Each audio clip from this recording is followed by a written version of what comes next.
12-year-old Maureen Louise Sterling and Yvonne Lisa Weber, two friends and Herbert Slater Middle School students, disappeared around 9:00 p.m. on February 4, 1972, after visiting the Redwood Empire Ice Arena, and were last seen hitchhiking on Guerneville Road, northwest of Santa Rosa. The body of a 19-year-old woman had previously been found in March 1972, whilst the following month a 20-year-old Santa Rosa junior college student went missing, her body never found. The remains of two more young women were found in May and June 1973, along with a third found in July.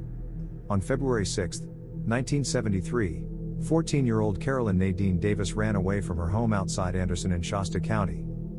She disappeared on 15th of July, after being dropped off by her grandmother at the Garberville post office, and was last seen hitchhiking that afternoon near the Highway 101 ramp, southbound, in Garberville. Her body was discovered on July 31st, just 3 feet from where the remains of Sterling and Weber had been recovered 7 months prior.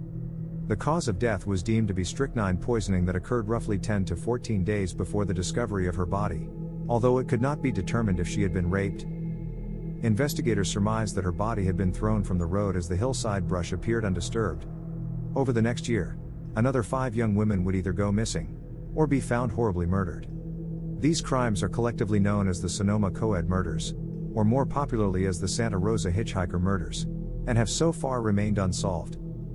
Although Arthur Lee Allen was never considered a suspect in what became known as the Sonoma Co-ed murders, there is circumstantial evidence that points to his possible involvement. During Allen's time in Sonoma County, the Zodiac murders apparently ceased, just prior to the beginning of the Santa Rosa hitchhiker murders.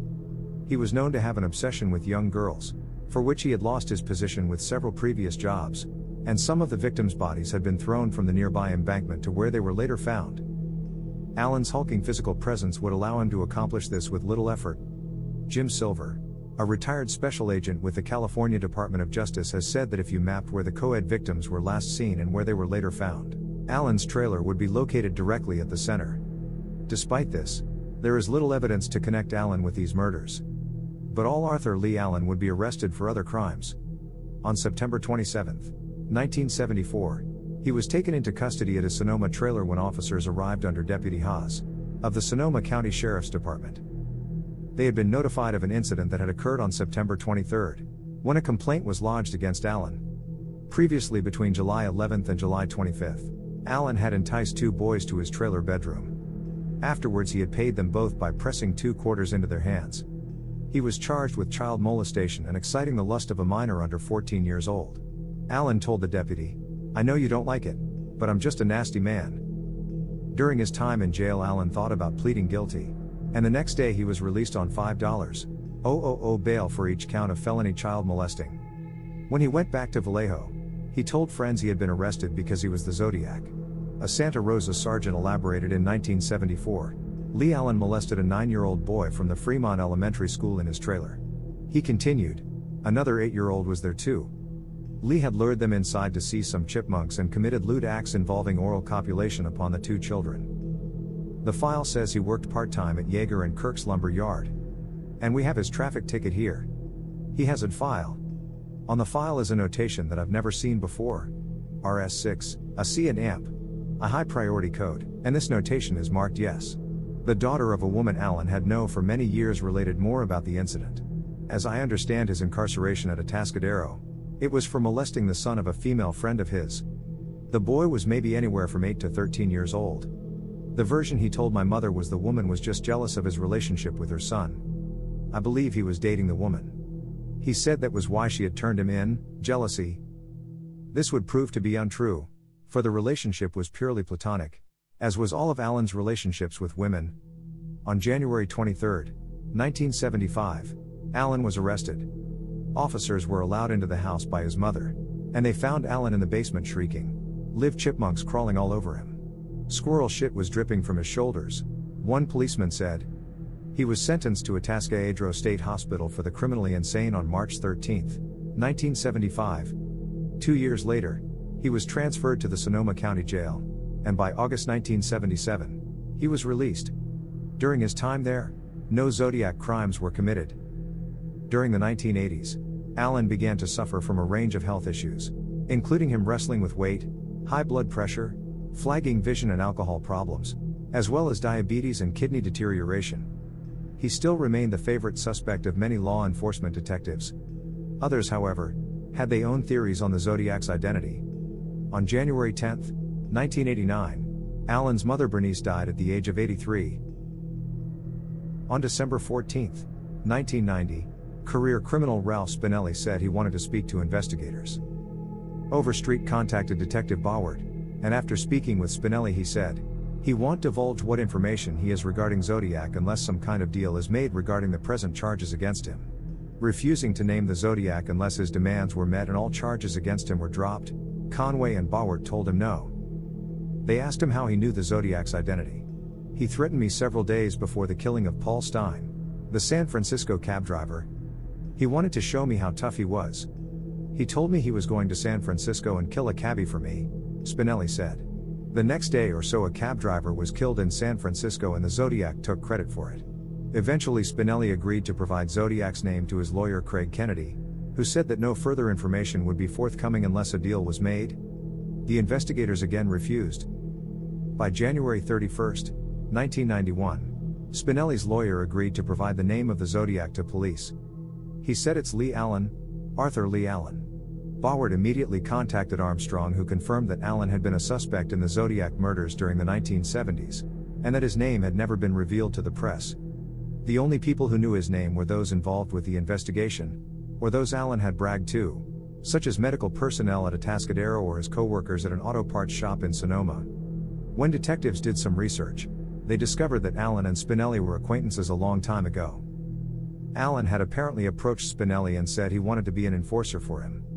At that time, Spinelli owned a topless bar and Allen admitted he was the Zodiac Killer, and said to him, "To show you, I'm going to go to San Francisco and kill a guy."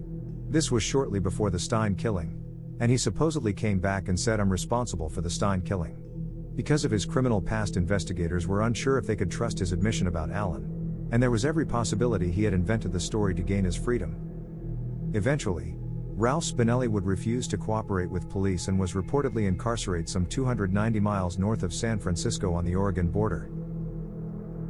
In February 1991, Detective George Bauer and Conway secured a warrant to search Allen's Fresno residence. They were counting on the fact that some serial killers kept souvenirs and trophies from their victims, so they might relive the moment. On February 14, 1991, detectives arrived at Allen's Fresno home to execute the warrant. Detectives were most interested in what he kept within the basement, where he had more or less exiled himself after his mother's death. They described it as almost museum-like, and they hoped to find some Zodiac relics. There they came across something disturbing. Unearthing 4 boxes of videotapes, they played some for several seconds. They then showed them for Allen, and as they did, recorded screams of pain were heard. When the video player was switched off, there was a long pause. "That's me," Allen said. "Doing what?" he was asked. "Spanking a young boy. I find it sexually stimulating. I admit to being a sexual deviant. I do get pleasure, cruel pleasure, from sadistic pornography." Other tapes had similarly disturbing footage. It was clear that Allen had been committing crimes for which he would be sent back to Atascadero. "If I was Zodiac," he said, "I'd want to get it off my chest. Zodiac would be judged crazy. Zodiac doesn't like to kill," he said. Allen denied any involvement in the Zodiac murders, and appeared calm during the search. At one point, investigators brought up a treasure trove of weapons from the basement, and since Allen was an ex-con, possession of these weapons was illegal. The next find was even bigger, when the searchers uncovered 4 pipe bombs, a primer cord and 7 impact devices. They also found a powder for making bombs, but Allen denied having seen the piece of paper it was written on.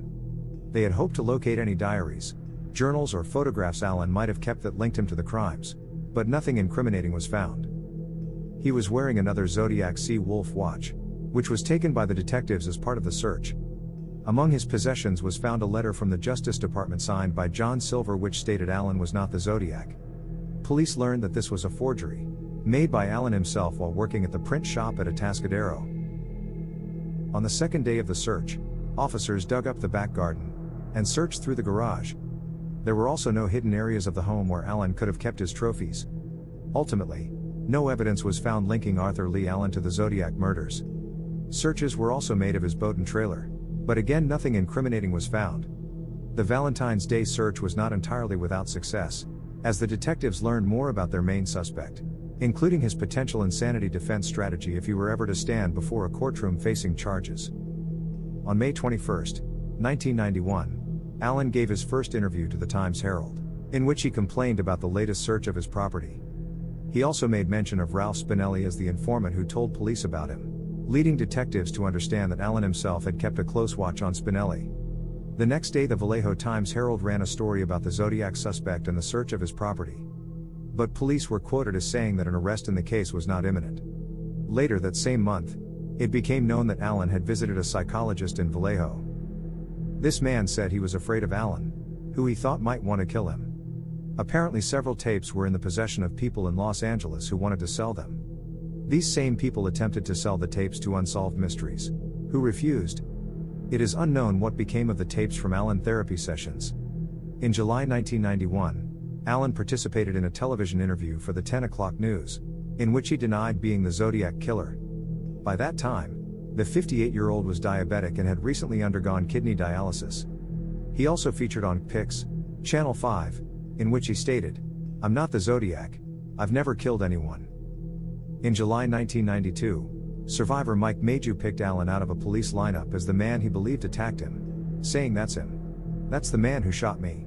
Mayhew had previously described to detectives a brown Corvair he saw at Blue Rock Springs on the night he was shot.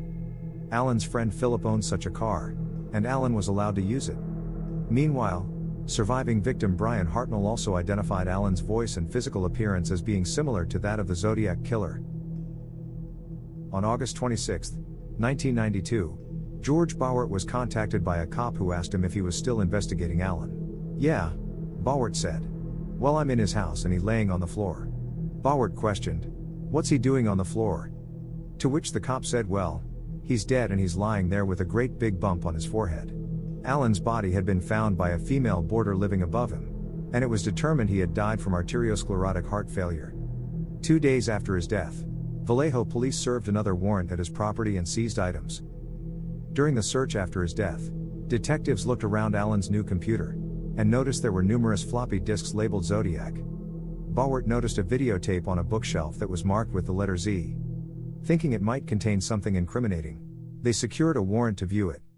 As soon as they were able, they played it, but found it only showed Allen mooning the police, cursing them, and complaining about the Zodiac case. When police searched Arthur Lee Allen's homes, he was in possession with everything the expert investigators thought the Zodiac would have: a portable typewriter, an arsenal of guns, bombs and knives. As per the Zodiac profile, Allen was sexually interested in children, and had developed a hatred for women. Allen had always been a viable suspect for the Zodiac murders. He fit the profile, and it was for this reason he was revisited time and again by law enforcement. In 2002, the SFPD developed a partial DNA profile from the saliva taken from the stamps and envelopes of the Zodiac's letters. This was compared to the DNA of Allen, as well as Don Chaney, Allen's one-time friend who came forward with information that Allen was Zodiac. Neither test result indicated a match, and as such both Allen and Chaney were excluded as contributors of the DNA on the stamps and envelopes. However, this still doesn't rule out Allen as the Zodiac. It only excludes him as being the person who licked the stamps on Zodiac's letters. Unless further evidence emerges exonerating Allen, he will remain a prime suspect in the Zodiac slayings. This concludes our 3-part Zodiac series. Thank you for listening. Be sure to hit the notification bell so that you know when we upload new true crime videos.